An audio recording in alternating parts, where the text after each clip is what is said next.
Okay, we are recording. How you doing, Paisley?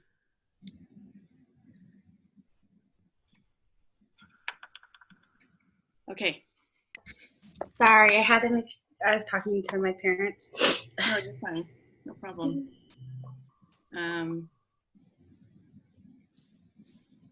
How's everyone doing on their doohickeys? Stressed? I haven't started. Okay. Still I got haven't either. how many hours, right? Yeah. However that is. Well, I did all mine last night because today I knew it was going to be, I had all these other, Aiden has all the school, my son has all the school stuff. So, all right. Sorry, my computer is taking, here it is. I'll pick it up. Okay. So, to start off with, welcome everybody. And so to ask one of you, I'm going to start by asking you, Paisley. So in regards to that, I need to pull that one up too, actually. Yeah, I'm trying to pull everything up right now. I need to do it too. So, oops, sorry. Got to mute my phone.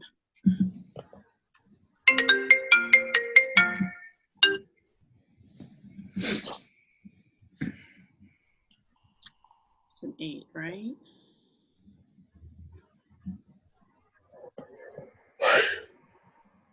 Sorry I couldn't join last week. It would not let me into the group meeting. That's so weird. Yeah, I kept clicking the link and it just kept directing me like to something else, and I was like, I feel like I should just be allowed in because that's what I normally do, but Do you have on your computer you just have like the desktop yeah. thing loaded? So next time on that menu you can click on the join button and it says to put in like an ID, a group ID or a meeting ID. Mhm. And that's just like the last like 12 numbers of the link. Oh, okay. That's good to know for future reference. Where it's the burui.zoom.us/J, and then it's just all the numbers at the very end of the link. If that ever happens again, that might work. Okay, here we are. So pertaining to that workplace safety at Alcoa that we had to read. Yeah, it's all having to do with that. Today, our discussion. And the first question I'll go ahead and ask you, Paisley, is it says, imagine you are Merton. I don't remember who that is. I don't remember the case that well at all, so hold on. Okay. Merton was like the new Linda Merton, yeah. Safety and Hygiene Manager at Alcoa's Mission Valley Works. Right, so she's the manager and she's safety, yeah, like you said. So she's the one that came in and is like changing everything. Yeah, trying to enforcing. Yeah, trying to make a bunch of changes. So it says, imagine, Paisley, that you are Linda Merton and it's time for your 9 a.m. meeting with the Tevins and Harris. What position would you advocate in that meeting? So just to kind of review, I'm trying to skip. I know that was kind of towards the end where it talks about that meeting. Yeah, that's what I'm looking for. Remember it was towards the end.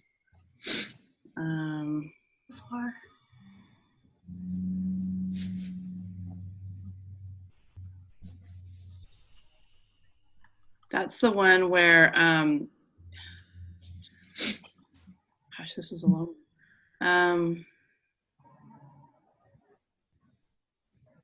oh, he wants to fire the supervisor, right? Right. Yeah, so she gets that call. Here we go. Yeah, he wants to fire that supervisor and so she's going to go to this meeting and they're going to talk about, he feels strongly that it's the right thing, this other guy, Tevins, feels strongly that it's the right thing to do because of that major error. And so she's going to go to this meeting and they're going to talk about it. So if you were Merton and you go to this meeting with Tevins and this other guy or girl, what position would you take? Do you think, I guess it's asking, do you think that this supervisor should be fired? And or why not?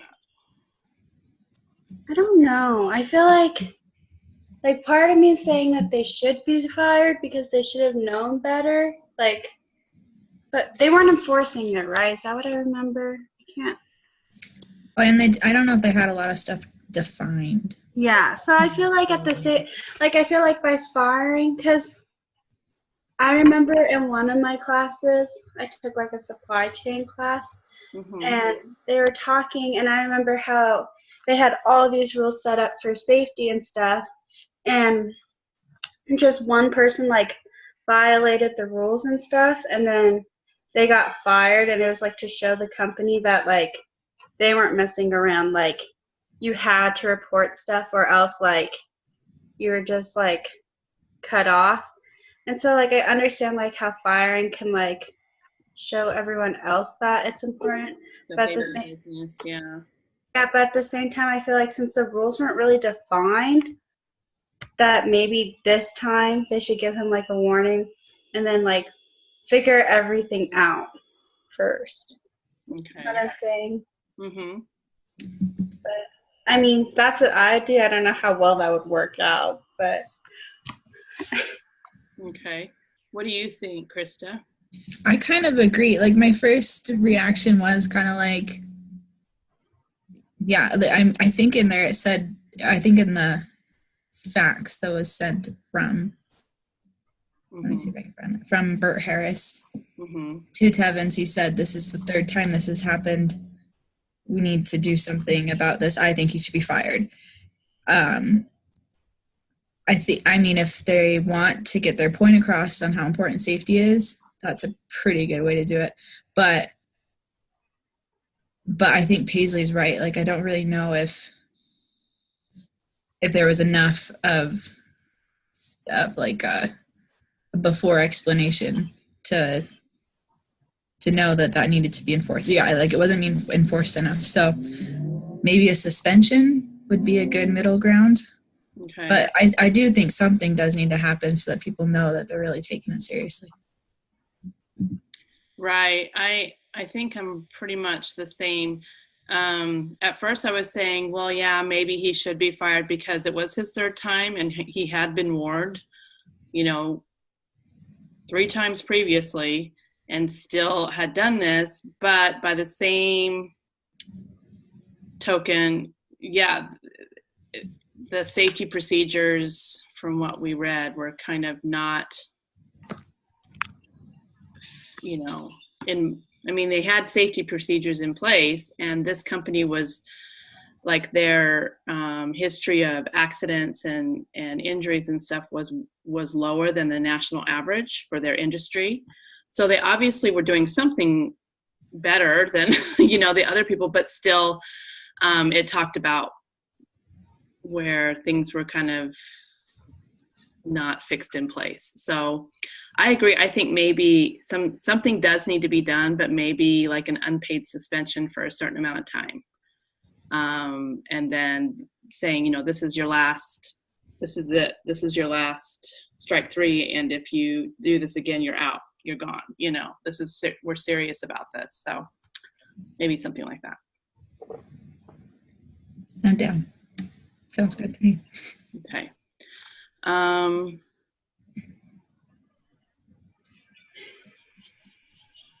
then it asks for both of you, what is Stepancic, however you say his name, that's the supervisor that they're talking about firing. What did he actually do and how serious was the offense?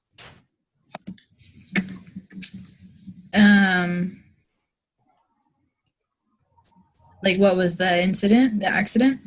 Yeah, here I can the read. Fact says Stepancic, something like that. Yeah. I don't know. That guy, the supervisor, directed Carl Olson, an electrician, to repair an electrical conduit. The repair required Olson to work way too close to the pot line in a congested area. While making the repair, he slipped on some loose material and stuck out his hand to catch himself. In the fall, Olson suffered a second-degree burn to his hand and forearm and dislocated his shoulder. He said this is the third incident like this year. He should have never sent Olson in there without taking some precautions. I've warned Ned. Is Ned? Yeah, that's his first name. So the same guy, the supervisor, several times, but he hasn't gotten the message. So he sent in a worker to do some repairs without setting up some safety precautions. Right. And he's been warned previously. Okay, so do you think these are pretty serious? Well, he got hurt and got second-degree burns. Which can be, like, that can lead to serious stuff. So. Right. So it's a pretty serious violation. And so it just says to ask that question. So do you think it was all Stepanczyk's fault, the supervisor's fault? Do you think it was all his fault? I don't think so. Because I feel like, I don't know, like, yeah, he should have taken care of it, but whoever was above him should have recognized it too and said, hey, you need to do this. Like, I feel like, I mean, yeah, it could be put one person's fault, but I feel like in a company where there's all this stuff going on, that, like, everyone's accountable to make sure that everyone's enforcing the safety things. So, Okay. I don't know. Do they have separate safety supervisors, don't they? Or is he the one that should have been coming up with safety stuff? I don't remember. Remember somewhere there, oh wait, maybe it's in this, oh, where did it just go? Okay, the work manager, oh, the safety engineers. Yeah, so they have separate safety engineers that are over the different. That handle each department or whatever? Yeah.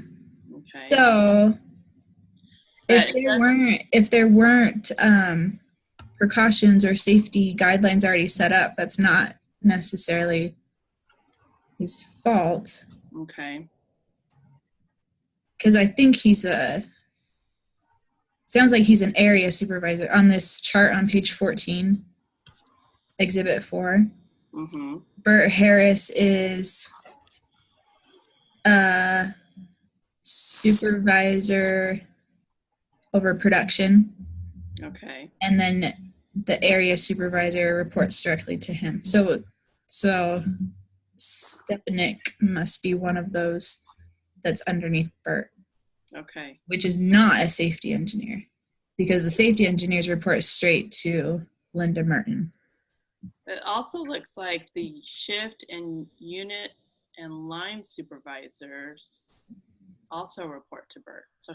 So he could have been any of those. And like, if he's the line supervisor, yeah, then he definitely is not the only one. Like, all of those supervisors should be enforcing safety. But then if the safety engineer hasn't decided like the correct protocols and procedures, okay, then they don't know what they're supposed to be doing. He might not have thought, like, maybe he did think it was kind of a dangerous situation, but he didn't know anything better to do, and it needed to get done. Except for that he'd been warned 3 times not to do it. True. I wonder if he's been warned, like, on the same specific thing, or if he's just kind of been generally warned, you need to be safer, you need to be safer. And when you like, and then maybe he's just not very good at thinking about, like, oh, what could I be doing to make this safer? Right. And I think, I mean, it always falls on the supervisor, I think, but the worker who did that, I mean, he has, I feel like, he's not a sheep. So he knows what the kind of work that he's doing, unless he's new, is the only thing. If it's a new employee that's new at that type of work. But, I wonder if, you know, maybe the supervisor wasn't right there when he went to do it, and he decided to go out on his own and do it without taking the necessary precautions. That could be true if there's an investigation and see if Olson was the electrician. Right. See if he did something wrong. Right, exactly. It was just, he slipped on some loose material. So that could be his fault, where he just didn't put something where he should have. Right, exactly. So we're not really sure. It doesn't really go into that. I'm not sure what all the extenuating circumstances were. Good point.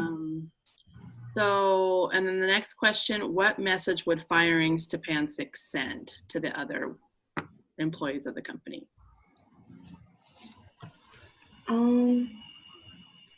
I think it would just show how serious the company is about safety.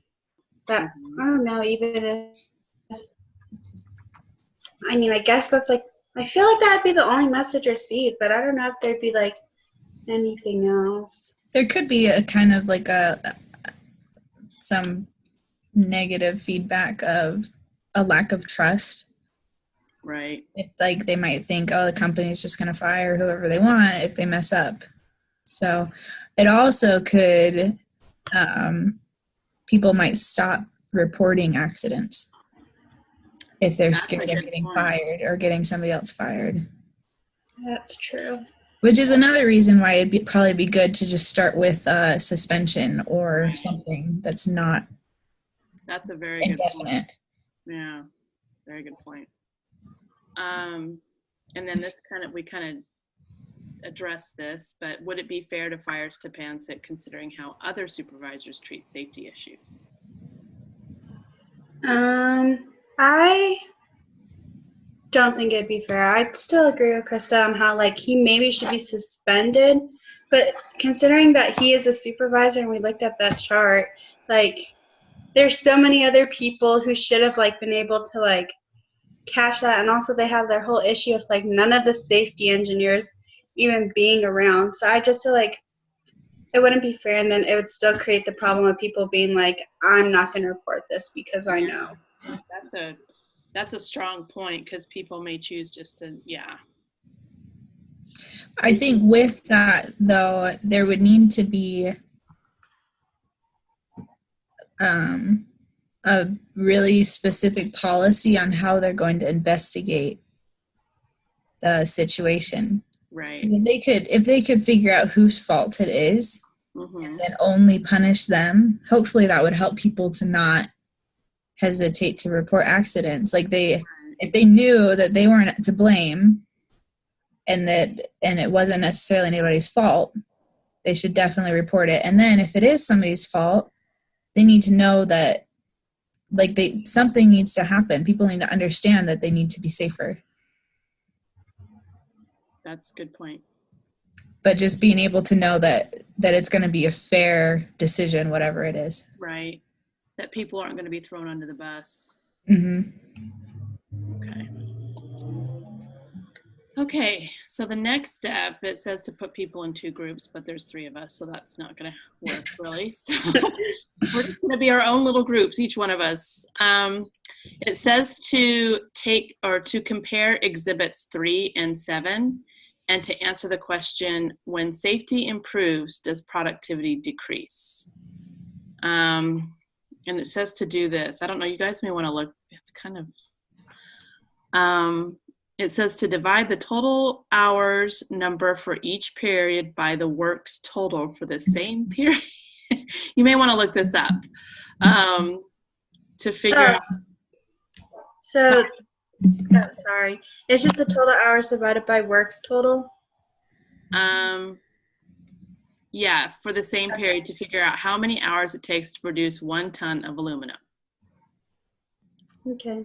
So, and then compare these numbers with the average safety incidents in Exhibit 7.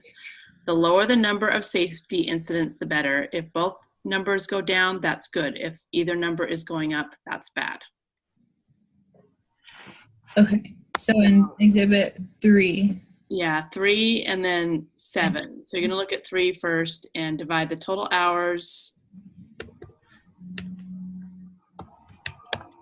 by works total for the Oh, same. I see. I gotcha. That makes sense. Okay.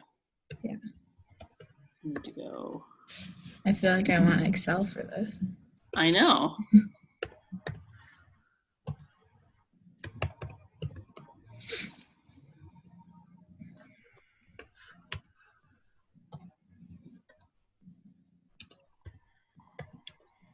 Go into it again.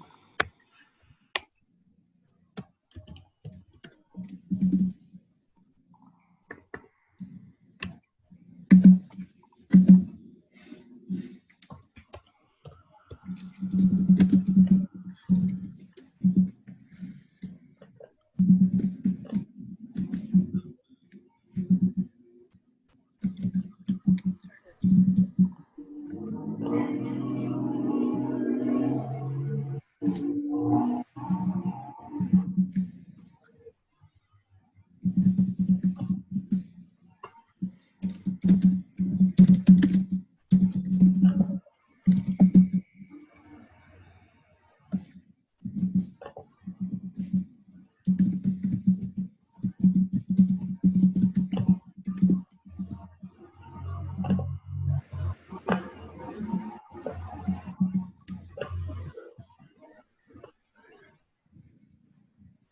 Mhm.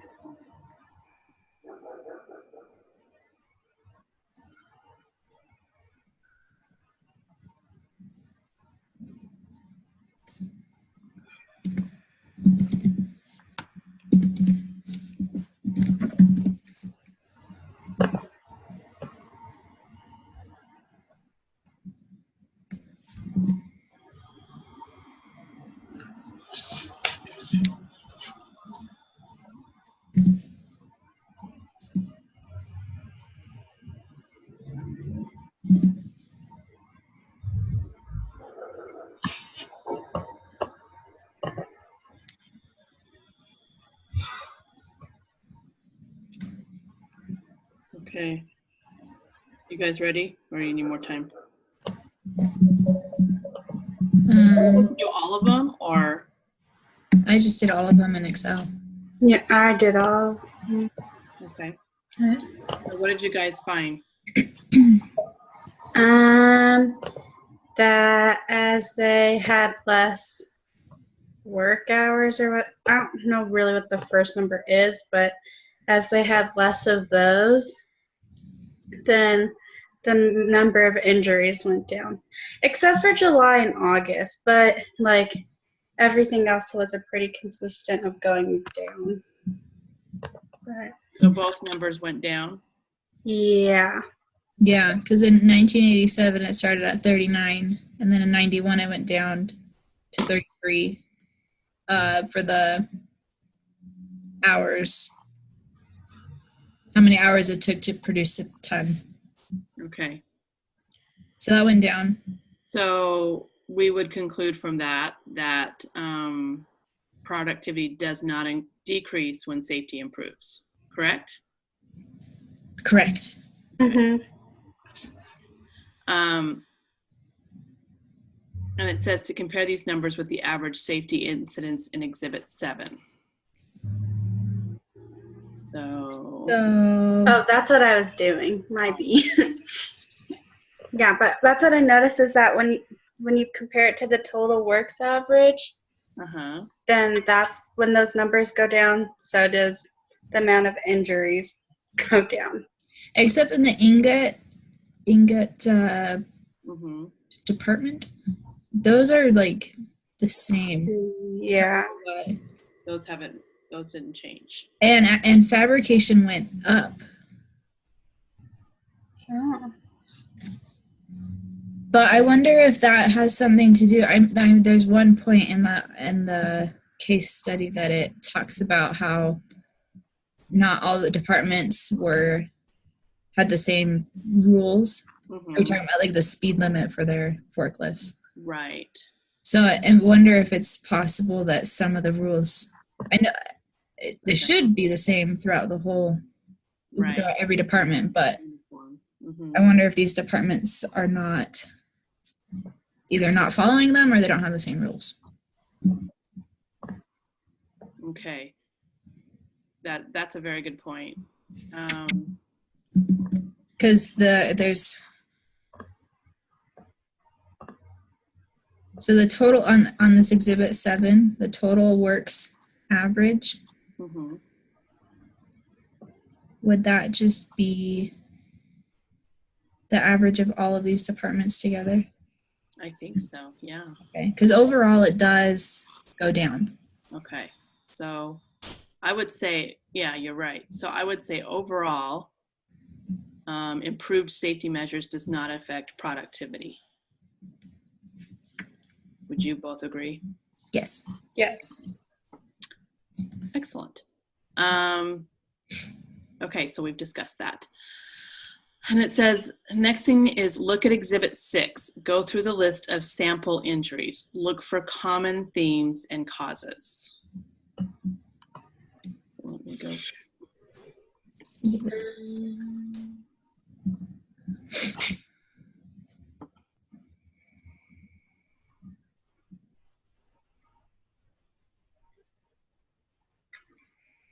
Equipment operator is the most common worker. Is that one thing we're supposed to look at? Let me see.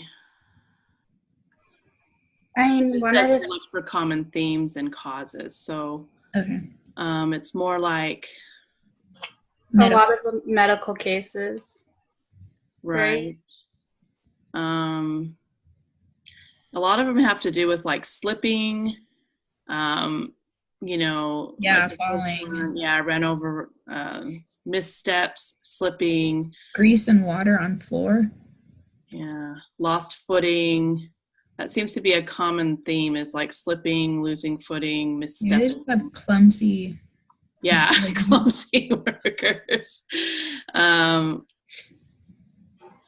Like there were a lot of foot injuries, it seems like almost the first one, he ran over, his right foot got run over. The second one, he missed a step and fell against the riser. I guess that wasn't a foot injury.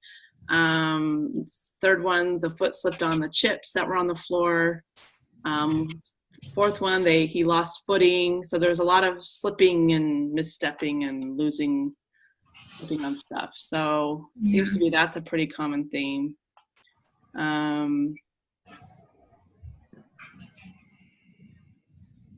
That one looked bad. That would hurt. Yeah, seems like one of the themes is there's stuff on the floor that shouldn't be. Like the one guy slipped on the chips. I'm wondering whatever those are. And Like there was water on the floor, grease and water together, which made it really slippery. Yeah.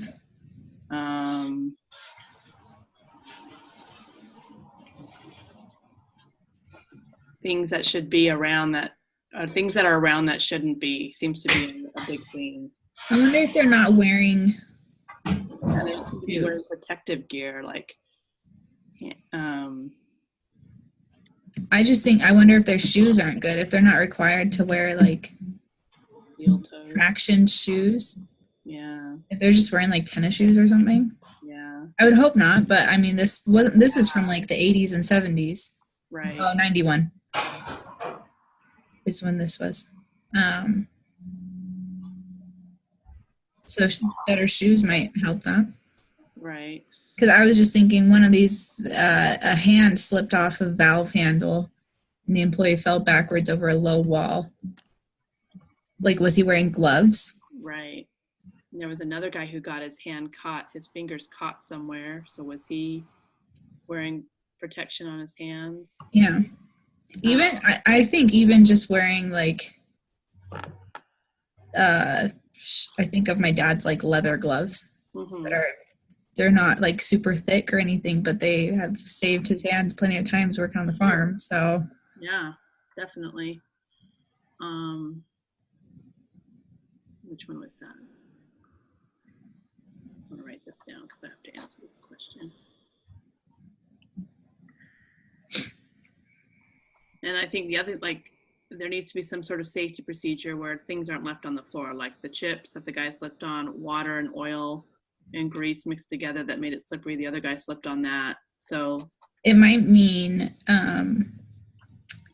like designating who's supposed to be in charge of cleaning that up. Or it might mean hiring people who are specifically in charge of making sure the floors are clean and clear. Right. Okay.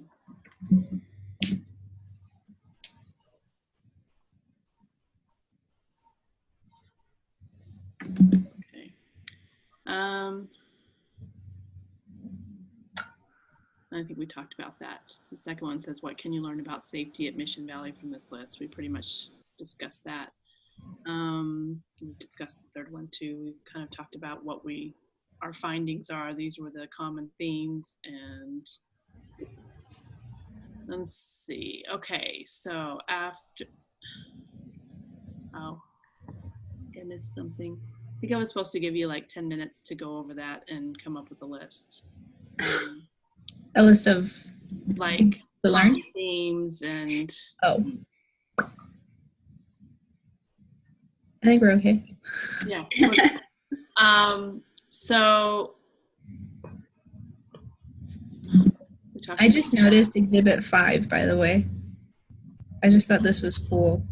It looks like they broke it down into like specific safety things, like inadequate guard, oh yeah, protruding object, congestion, and it's from 1987 to 91. mm-hmm. And they all go down like dramatically. Right, as safety procedures were put in place. Yeah, I think that's really, I like this. I think that's really cool. Well, and I think some of the things that we talked about,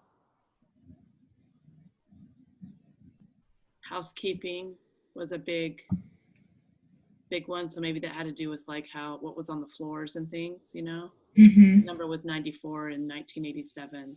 It went down to 4 as they continued to put safety procedures in. So that's a big reduction. Yeah, I think that's awesome. And like congestion went from 110 down to 4. Yeah, that's cool. So in our findings after doing the math and finding that putting safety procedures in place did not affect productivity negatively. Were you surprised by that? Did you think it would affect it, or were you not surprised by your findings? Does that make sense? Yeah, I'm not surprised. I feel like when there's injuries and when like, especially if the injury has to do with equipment, half the time, usually the equipment also is injured in some way. Right. Which ends up delaying things, or your employee is out of work and so they're not helping to produce anything, which slows things down. So right. Yeah. I definitely agree that safety is good for productivity. Yep. Do you agree, Paisley? Yeah, I agree. Next, why do you think I think we kind of discussed this, why productivity actually goes up? And as you just said, Krista, when we're not having to spend time and money on injured employees and damaged equipment, having to fix that, it's saving the company time and money when things are safe enough to where those things aren't happening very often. So yeah, I didn't think about money. That's very true. Right. They can give you a raise and then your morale is higher. Exactly, because they're probably, like in the early days, they were paying out a lot of money in workman's comp or whatever. Oh yeah. Workman's comp back then. Yeah. I think they did. I'm sure they had something.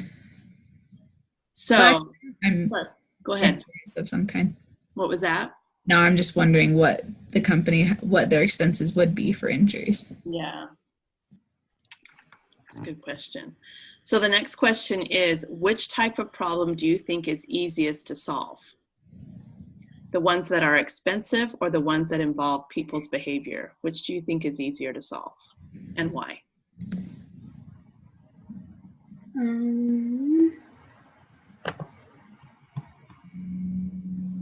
I feel like the expensive one, I mean, that's where you're like replacing faulty equipment and painting the pedestrian lines and stuff. I feel like that one is easier. Mm-hmm. in that I just think the behavior is harder because people's behavior isn't always going to change. And then if it's not going to change, then you need to replace the person, and that's not always easy. Kind of like what we already mentioned, if they're just going to start firing people, there's going to be a lack of trust within the company. And then needing to rehire people and retrain them. That's hard. Yeah, I agree. What do you think, Paisley? Yeah, I think they should definitely just work on replacing everything first. Because I feel like if they try to like change people's behavior, but they're still like bad equipment, then they're not going to really think that it's like that serious or like that the company cares. Because I feel like culture has a big part of it. So I think like to show everyone that they are caring and they are willing to enforce it, they need to be willing to fix everything first and then train everyone on how to do it right. That's a good point. That's a very good point. I agree that the equipment, and the things like painting lines to making a pedestrian walkway in that area where that one guy was killed. Those are the easy things to change. And they probably do need to come first. But I think in the long run, changing the people's behavior, the employees' behavior, will be the most important. Because I remember like reading in it, it was talking about how there was like that company had been around for a long time, and there were generations of people that had worked there. Like, the people worked there, their parents and grandparents, and worked there, and it was kind of like a generational thing. And it was just like this is how we do it. This is how we've always done it. And so probably changing some of those people's mindsets is going to be kind of difficult. But to have like the safety stick, that's going to be important to change their behavior. So their behavior is more safety, going towards safety geared behavior, however you want to word that. So I agree with Paisley. I think the first step probably is any faulty equipment, any situations where there should be walkway, there should be road lines drawn and walkways. Cause like the Mercer lady, she said, it's like a small city, this company, it's huge. Mm-hmm. So those things probably need to happen first, but what do you guys think about that? I would agree with all of that. Yeah. All right, moving on. What challenges do you think Mission Valley is up against? Let me kind of I guess just like you said, like there's people who've been with the company forever, so they're gonna be like, well, why do we need a change? Yeah. And then this way a long time, yeah. And then also I feel like if different parts of management don't necessarily agree, you're like, well, safety's not that important, then like it's gonna everyone's gonna be like, well, yeah, why should we care about it? So I think like just being able to deal with different people's views and experiences on safety. And I can kind of in some ways understand, like for a while when my son was little, I drove a school bus part-time, and they were always changing things, like the Mesa Public Schools. They were always like, as far as the school bus drivers and how you did things in the bus yard and this and that, they were changing things. They were always going back and forth and changing things a lot, trying to improve safety. And some of the times what I found is the disconnect between management and the drivers are like, well, this isn't practical. Like to have to do this, change this way, it's not practical for what we do. They don't see everything that's involved in the job. So I can see how there might be a disconnect.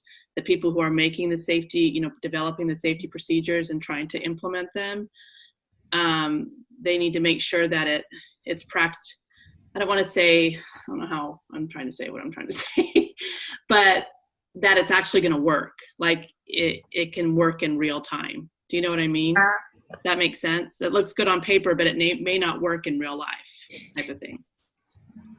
Wait, But- I think one of the things that they talked about was having monthly walkthroughs by the safety engineers, I think. And I think that's one good way to even just say like, hey, or like talking to the workers on the line and saying, this is an issue we're having. What would you suggest to fix it? Or this is something we've thought of to fix it. Is that feasible?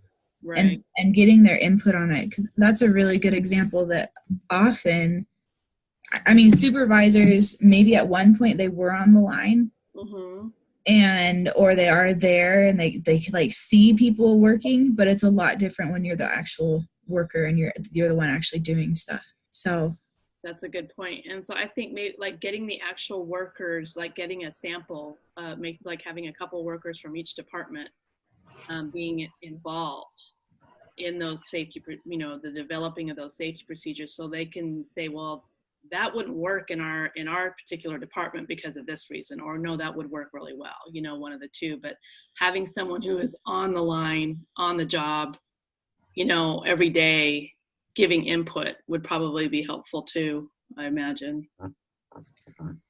And I don't think it needs to be something formal. Like they don't need to be sitting in on board meetings or whatever, but just, and I think also just letting them know that you want their input and you want, because I think a lot of times rules in general, when you don't understand why you have a rule, it's a lot harder to follow it, because there is that mentality of like, oh, obviously they didn't think, or like the rule doesn't pertain to me because I don't need it because or whatever, or you don't understand the speed limit of the forklifts is an example. Now, one department needed to go 4 miles per hour. Other departments were fine to go at 11 miles per hour.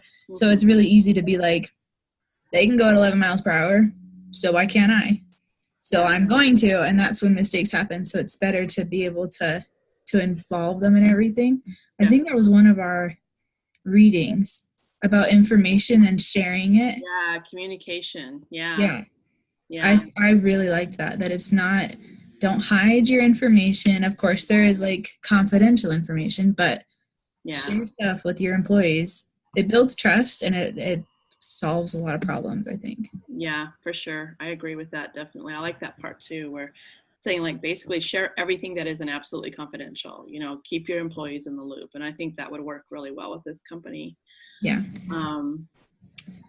And it says, okay, so moving on, what has Mission Valley done in the past to improve its safety records so much that they have so few serious injuries compared with other similar companies? So starting off with, they have a pretty low rate compared to the national average in their industry. So how do you think that they've accomplished that so far? I remember in the reading how it said, I think like in 1988 or somewhere, I don't remember exactly where, but how they started enforcing them wearing protective gear, which we saw in the exhibits of how like the types of injuries started going down. And even though people thought most of them were caused because they weren't protected, right? So I think that's one of the things that they've done well. Okay. That's a good one. I like that they did, I think they said every 6 months they do their safety trainings. And I think that's great. I think there's a lot that can be forgotten over time. Yeah. And just having it in the back of your mind, or that's a good time to say this has been a rule forever and it's not being enforced, so we're enforcing it starting now.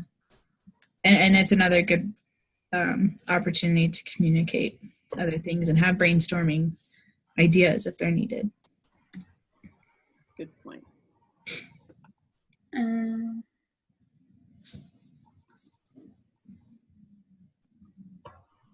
I also really like that they have safety engineers. I don't know if that's normal, but I think it's really cool that they have that they have Linda Merton, who's a safety manager.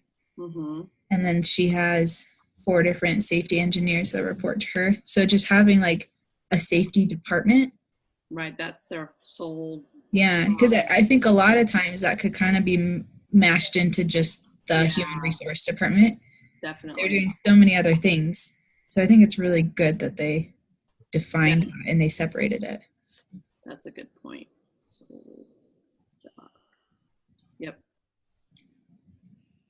Anything else? That covers it pretty well. And I mean, I think this kind of, will doing more of these things help them move the rest of the way toward their goal? Do you think doing more of what they're already doing will move them the rest of the way towards their goal? I think it will. I mean, right now they're just slowly shifting, like how the company's culture currently was in the past to something of more safety. And so, like, I think in the reading it said how at first people were like hesitant to like do these things, but then like eventually they got used to it. So I think it just have to slowly implementing these like ideas, and then it just soon becomes a standard for the company. Right. And I think it is smart to ease into it, because it is hard when somebody new comes in and they just start changing everything. Right. Yeah, with communication and with, I keep coming back to trust with the company so I think that's a good point, Paisley, that it's going to work, that just you have to give it time. Yeah, just be patient, let it settle in. And the next one is, what are the challenges for the future? I feel like we pretty much answered that with that question. What challenges are Mission Valley up against? It's the same question, so I'm not going to go over that again. I think we kind of answered this too. How do you convince people to behave differently? I think, Paisley, your point really has to do with this, is easing into it, yeah. Any other thoughts on that? No. I think just understanding the why of saying, like, here's the rule and it's because of this incident, and so it's going to solve these problems. Right. Well, and I think, Krista, what you said before too, like communication is going to be a huge part of that. In convincing people to behave differently, like communicating everything with them, not keeping them in the dark. And I think that'll be a big part of that.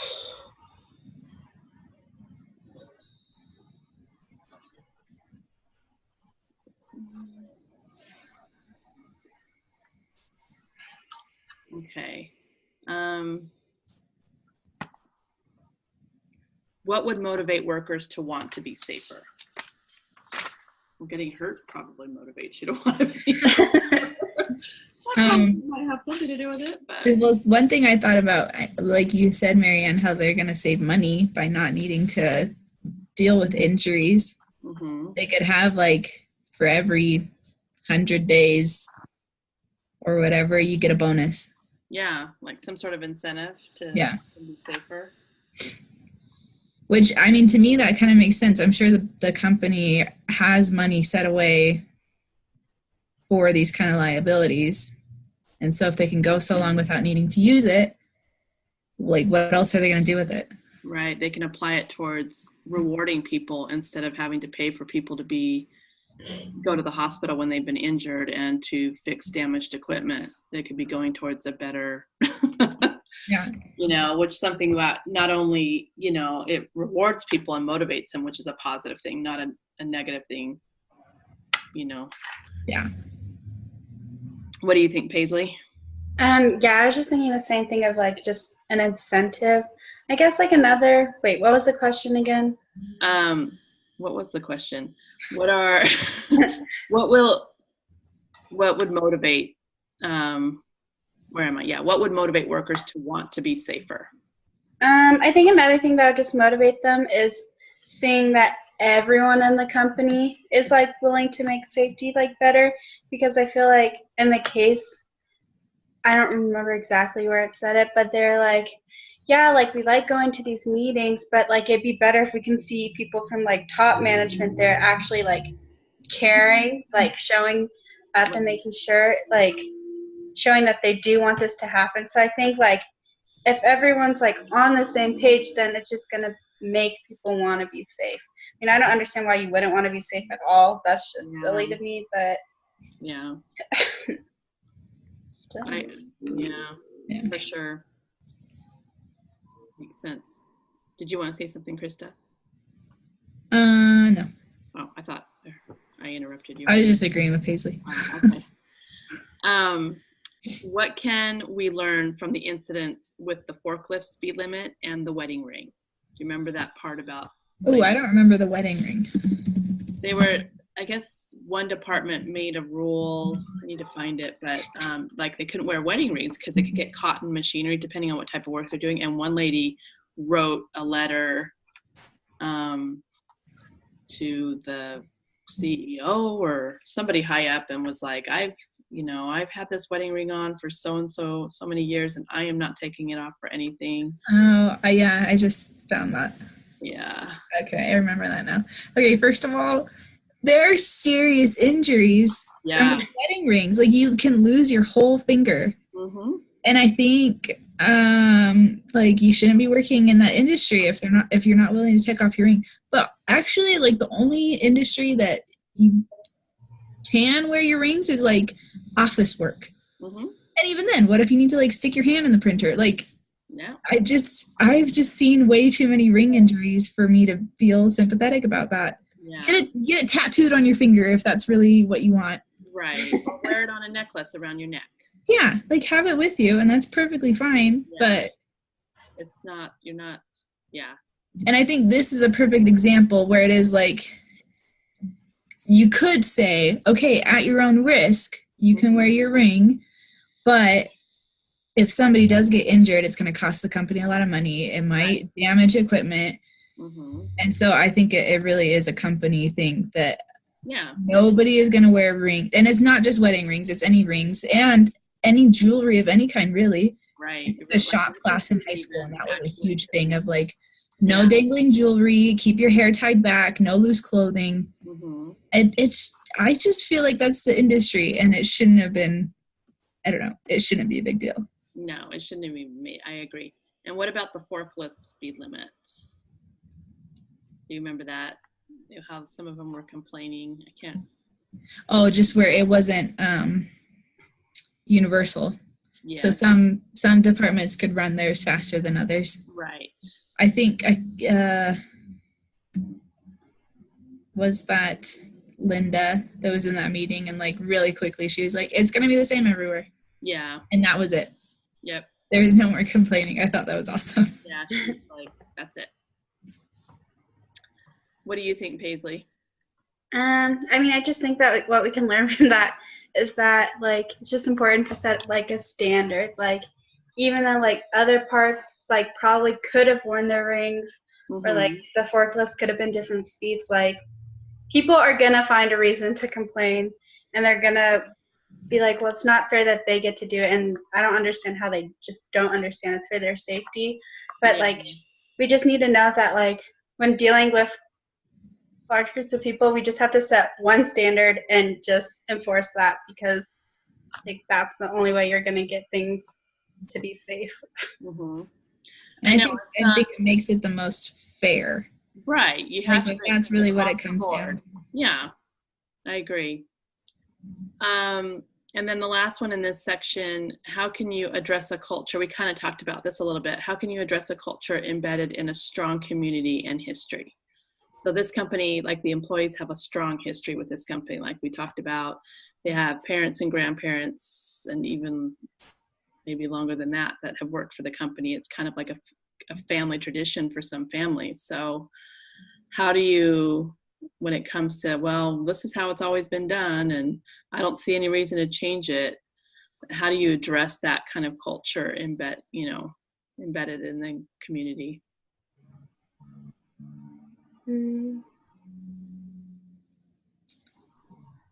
I feel like these numbers and these exhibits are just proof enough of, I mean, it's that saying, like, they didn't know any better. They didn't, like, you see so many older people, old grandpas that are missing fingers because of farming accidents. And that doesn't happen very much anymore because of safety and because of technology that's been able to help them to not need to stick their fingers where they shouldn't go. Right. And so I think being able to explain that to people should be good enough. I don't know if it would be, but right. Should be. Well, and I think like it's going back to, it's going to be gradual. It's not going to be an overnight fix. Yeah. You know, and involving a lot of communication, a lot of like inclusion, kind of where we talked about including the workers, you know, in the process of developing the safety procedures, things like that. So, and then I'm supposed to ask you guys, and I'll answer too. This is a long discussion today. Do you like things like, do you always wear seatbelts when you're driving? Do you ever text in dangerous places? Sometimes. And what about crosswalks? Do you ever like do you ever not go to the crosswalk and cross the street? I just realized I never cross that crosswalks. You always jaywalk. Which actually, in some states, jaywalking is not illegal. Yeah. In middle school, where like as long as nobody's coming, you can cross wherever you want. Yeah. I do. Okay, crosswalks though, for real. As a driver, it's so annoying when you're trying to be safe. Mm-hmm. And people are standing at the crosswalk and you're like, are you going to cross? Are you going to stand? Like, what's happening? Or I just noticed yesterday somebody was jaywalking and they were texting and they were walking very slowly across the road. And it's like a busy intersection. It was like Walgreens and Smith's. Like, there's a lot going on. Yeah. And I was just like, are you, like, I really wanted to like roll down my window and say, hey, you need to pay attention, okay? I didn't hit you. I knew you were there, so I waited for you to cross. Luckily, but you weren't on your cell phone, and then you saw them doing that, you know? There's so much about like texting and driving that it's hard to, or it's easy to forget that walking and texting is sometimes just as dangerous. And riding a bike and texting, I've seen that many times. That I feel like is the most dangerous thing ever. I'm not skilled enough to even try it, but I know. There was a guy when I take my son to school, it's a busy road, and the bike lane on the busy road is not a wide bike lane. I wouldn't even ride my bike on that. I'm just like, it's crazy. You're just taking your life with this tiny little bike lane, skinny bike lane. The cars are right next to you when they go by. He's in that, and he's on his cell phone he's trying to text. He's like kept like letting go to the handlebars and trying to text, and then would grab him again, and he was weaving out into the road, and I'm like, are you insane? Just stop, get off the bike, ride your bike, focus. It's so crazy. But people just, you know, I think, and for me to answer those questions, I mean, I don't, you know, there's a crosswalk. It's not a very busy road that's by my house, but like when I walk, because our church building is within walking distance, I can just walk down the road. But when if I'm walking to church, or like last night, my son had a scout thing, you know, we walked down there. I didn't go down to the crosswalk. I just crossed because I'm like, I'm not going to go all the way down there and cross, you know, but technically that would probably be the safest thing for me to do, is to cross at the light, you know? So things like that. And I think in most of those cases, unfortunately, history tells us it takes like a bad accident or something to change people's behavior. You know, I mean, my mom jokes about, and I'm older than you guys, but when I was a baby, they didn't have car seats. They had this thing. It had like kind of like, it just hooked over the front seat. It wasn't for safety, really, except it was just to keep you from crawling all over the car. you know? So it just hooked over the front seat, and you just kind of sat in there and like bounced around. And it was, my mom joked about how, and she has pictures of me when I was a baby, and we would go on these, every summer we would go on these camping trips to Colorado. It's like an 8-hour drive, and I just sat on her lap the whole way. They didn't have car seats. They didn't have, you know, and so car seats were developed because there were accidents where unfortunately little kids got injured. And that's kind of how it goes, really, I think, is.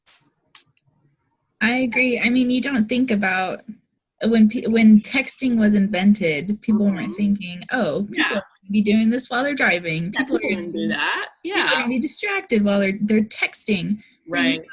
It's not something you're going to think about when things are invented, and the same thing with cars and seatbelts and stuff. Like, people didn't think about that until it became an issue. Right, exactly. Where people started getting hurt. Okay, moving on. This is like kind of what I have to write about for my write-up.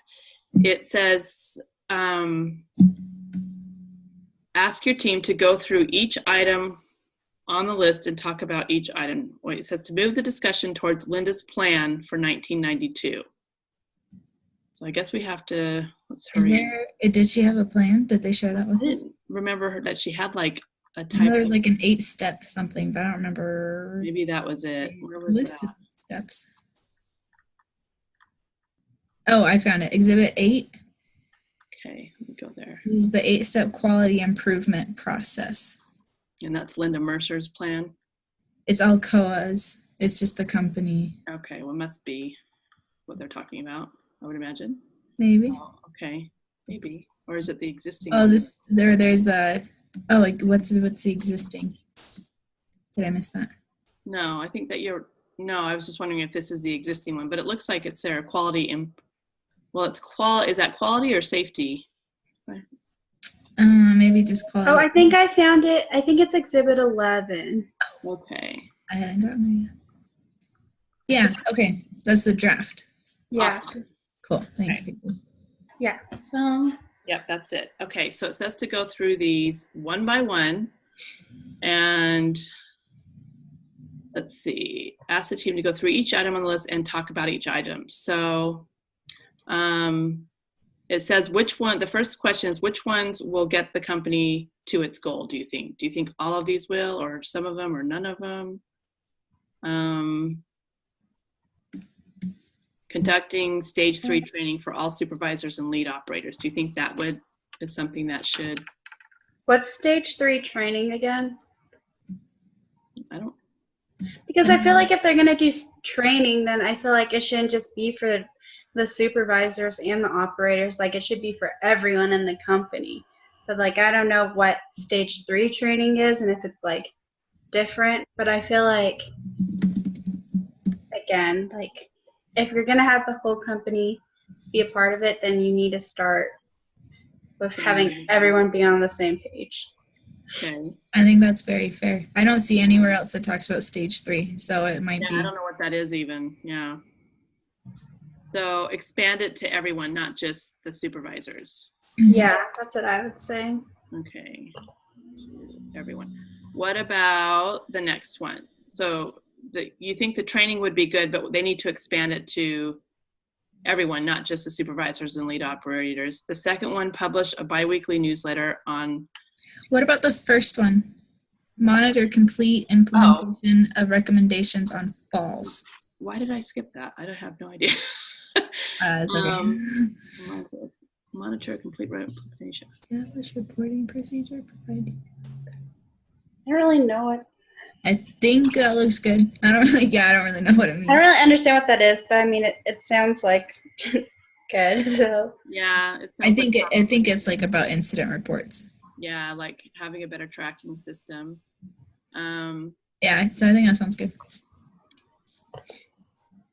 And the next one. Publish a bi-weekly newsletter on safety in the plant. Do you think that it would be helpful?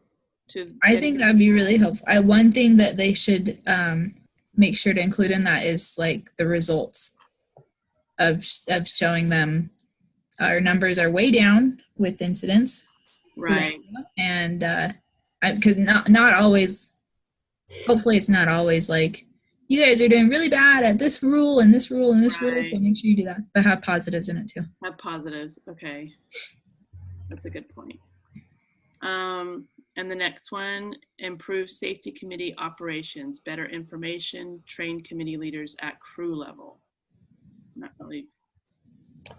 Train committee leaders at crew level. I guess that's, I mean, I feel like that'd be good because Yeah. Helping people understand other points of view. yeah, Yeah, by the safety committee, do they mean the safety engineers, I assume, or? I think so. I think they talked about the safety committee somewhere else. So I like we talked about, I think it's good to have, a safety committee that's their sole job, but I guess improving their operations can do nothing but help. Yeah. Establish safety recognition program, awards and dinner based on performance improvement, make it fun. I think that's a really good one. Yeah. Well, yeah, that's kind of like what we talked about for motivating them to be good. And then last in there, we talked about like a bonus or something. Yeah. Some way to pay it back to the employees. Yeah. Mhm. And that will motivate, and that can do nothing but motivate them, to want to continue doing well and being safe and all that good stuff. So yeah.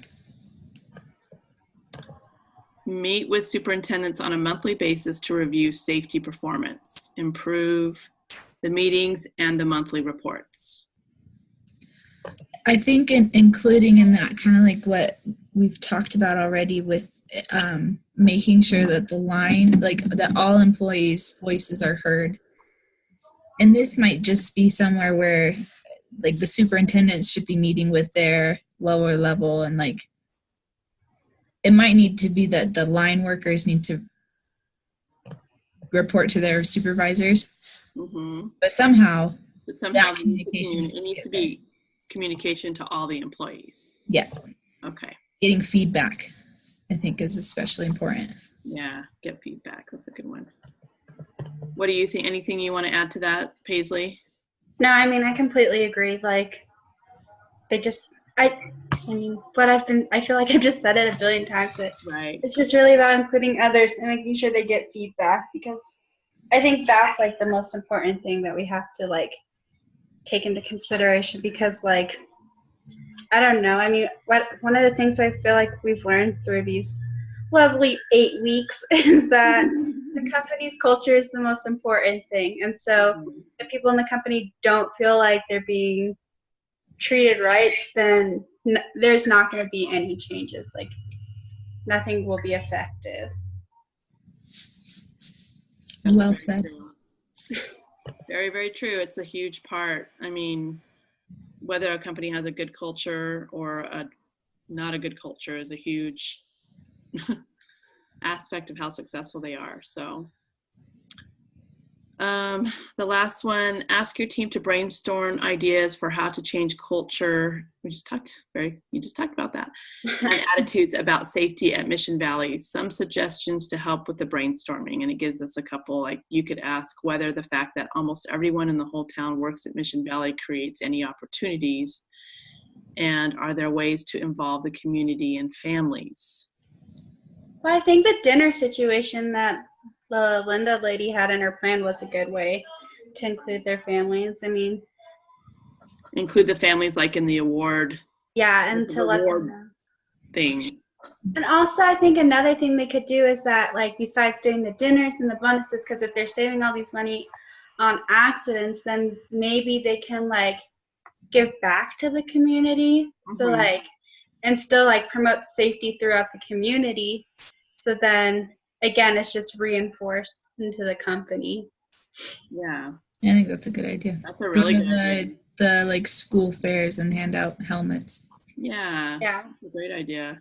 Another thing that just popped in my head as a reward could maybe be like a certain number of PTO hours that could allow the employees to spend time with their families. Yeah. My brother's job does that, and I think it's really cool. And what is that exactly? Like, what are PTO hours? Paid time off. Oh, okay. Yeah. Yeah. So just saying like, here's a free 4 hours of work. Take a half day kind of thing. Yeah. I think that is a very powerful recognition tool, is giving people paid time off. Yeah. For sure. When I lived in Australia, they called them RDO days, which is rostered day off, which means basically paid. And you got them in any company you work for. Everyone had one in addition to the four weeks of paid vacation that you got, pretty much regardless of where you worked. You got a rostered day off every month. Cool. They get a ton of vacation time and stuff over there, but the studies show over there that people are more productive when they are working. Like even though the company is paying them and they're not working on those days, they find that on the days that they are working, it more than makes up for them being gone. Like they find that they're much more productive as a whole. So I can see that. I think that's great. Yeah, it was awesome. I miss it a lot. Yeah. Didn't get that here, I'll tell you that. And they have like twice as many public holidays, so that's awesome too. I miss that. I think that's it. Hold on. So what did you guys learn about this case, and what do you think could be applied to future workplaces? I guess one of the things that I learned about from this case was the importance of making sure everything seems fair when it comes to safety. Mm-hmm. Because even though like it seems like common sense when you're looking from the outside, like people are still people, and like if they don't feel like they are being treated fair, then nothing's gonna change. Like they're gonna still continue doing what they're doing. Yeah. I think it's really cool that productivity really does go up when safety is enforced. So it was cool to learn that. Yeah. And then how would you rate the quality of today's discussion? 0 to 10. 10 out of 10. 10. Awesome. And how did I do as a leader, I guess? What did I do as a discussion leader that you liked? I liked that you made sure we were both had time to comment. I feel like I talk too much. I'm sorry, Paisley. No, it's fine. I feel like I never talk enough, but I'm just kind of like a quieter person. So I'm like, I feel bad because I don't really talk, but I don't know. I like listening to what you guys have to say, so I don't mind. Sometimes when Caitlin talks, it's a little much because she goes way off, but like besides that, like sometimes it can just go crazy in our conversations, and I'm like, oh wow. Yeah. All good. On little tangents. Yeah, but I don't know. I like that you keep us on track. I mean, you don't drag it out, which I feel like sometimes can happen. Well, I'm glad because I can be kind of a talker too, and so like I'm glad that I didn't. And if I ever do, don't feel bad. I won't. My feelings won't hurt. Be like, all right, back on topic. That's okay. And what do you think we could do, or what I could do better next time? I'm not gonna have it next time, but you know, whenever I'm a discussion leader again in another class. Start on time. That's a good one. I will not be distracted by other homework. The next time. There is no next time. Yeah. That's the only thing I can think of. Anything else, Paisley? Any thoughts? No, I think you did good. All right. We are done. Thank you, ladies. I appreciate your input. You both had some really, really good ideas. Makes it a lot easier, especially since we have a pretty small group compared to the rest of the class. Most people have 6 or 7 in their class, from what I understand. So Dang. I think we're doing pretty good for only having 4 of I us. prefer having a smaller group, so Yeah. that's great.